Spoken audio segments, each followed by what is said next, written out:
The only benefit is to the Rochester principals who participate. The heart of this story is the Minnesota Principals Academy, a 2-year leadership development program from the University of Minnesota that Rochester Public Schools has spent nearly $250,000 on since 2021. It would frankly be nonsensical, in my view, to prohibit Rochester principals from being in a great program simply because I'm married to the woman who directs it. It is common practice for any organization worldwide to spend money to improve their staff skills and qualifications. However, in this particular case, a personal relationship exists. It's important to note when the program was first brought up in July 2021, Superintendent Kent Pekel says this was the very first thing he said. My wife runs that program, so you should take a look at it, and if you think it's a good fit, I certainly would support principals going to it, but nobody should be forced to do it. His spouse, Katie Pekel, has been overseeing the Minnesota Principals Academy since 2012. The fact that they're married was no secret. The school board chair and vice chair were informed of this before we ever made a decision to have any principal participate. To further explore this topic, KTDC checked in with a legal expert. There is a clear conflict of interest. Richard Painter is a law professor in the University of Minnesota. He is the former chief White House ethics lawyer for the George W. Bush administration. That a government official who is awarding a government contract or participating in the decision about awarding a government contract should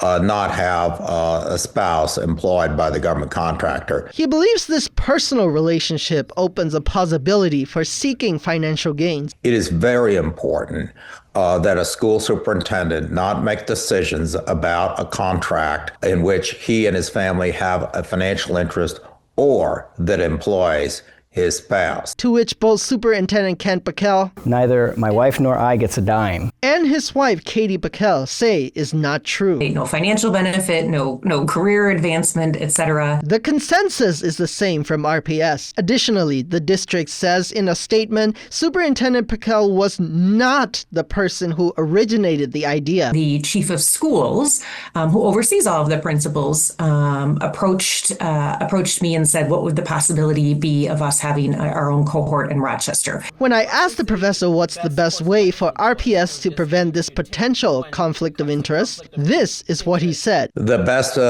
thing to do here is for someone other than the superintendent of the schools to review the contract and to decide whether this is a wise use of taxpayer money. In a statement to KTDC, RPS Board Chair Kathy Nathan says in part, quote, after reviewing the circumstances, the board chair and vice chair concluded that there is no conflict of interest and informed the full school board of that conclusion, end quote. There's a great shortage of funds in most school districts throughout the state of Minnesota. Painter is correct for RPS's case. Earlier this month, district leaders convened to address a more than $8 million looming deficit. The question is, how much does this training program cost and what are the benefits from it? 51 RPS principals have signed up for the Minnesota Principals Academy, costing the district close to $5,000 per participant. For context, a similar program in Harvard University costs $4,800 per student. When you're talking about an organization that is a $400 million organization,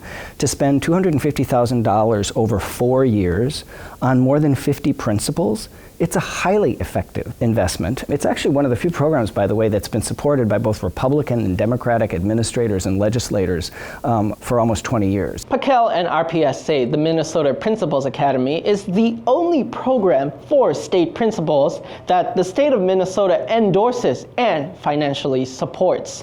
The district also says the participation of principals has always been voluntary. For KTDC, I'm Eric Min.